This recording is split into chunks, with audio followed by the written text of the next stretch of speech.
Yeah, if you just have a knee-jerk reaction and replace employees with AI, there will be consequences if it's not considered and given due thought and consideration. I've talked about Ford and the Commonwealth Bank of Australia and Klarna, who have realised the error of their ways, if you like, and had to rehire people and rethink their whole strategy of AI replacement as opposed to AI augmentation, and realising that in a lot of roles, relationships with customers cannot just be transactional. There has to be a relationship with those person, understanding context and having empathy, etc. IBM, as another example, in 2023, IBM CEO announced the company would pause hiring for roles that AI could replace, projecting 7,800 jobs eliminated over 5 years. In February 2026, IBM's Chief Human Resources Officer announced the company was tripling entry-level hiring.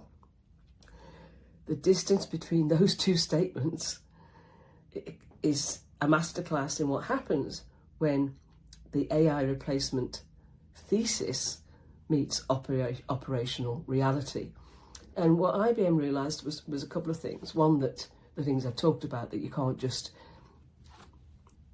willy-nilly replace people with AI without giving it due consideration about what the roles actually entail and what part of those roles AI could replace and what part of those roles AI should be augmenting. The other big thing it realised was what I wrote about a few weeks ago and talked about, the Seniority Cliff. That if you get rid of entry-level employees who learn their craft on the front desk, on the shop floor, facing customers in the call centre, that is your talent pipeline. That's where the institutional knowledge starts to get embedded, and those are the people that eventually fill the senior positions in the organisation because they know the organisation inside out.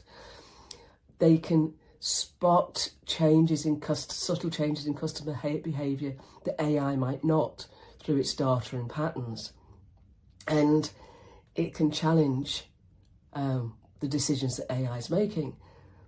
But if you get rid of all your entry-level staff, where is that pipeline when all those senior people have left the organisation? And I know I've talked to someone who works in a legal company, and they did exactly that, got rid of all their entry-level positions, and have realised that there's no pipeline anymore. So they're now rehiring all those entry-level graduate positions within the organisation.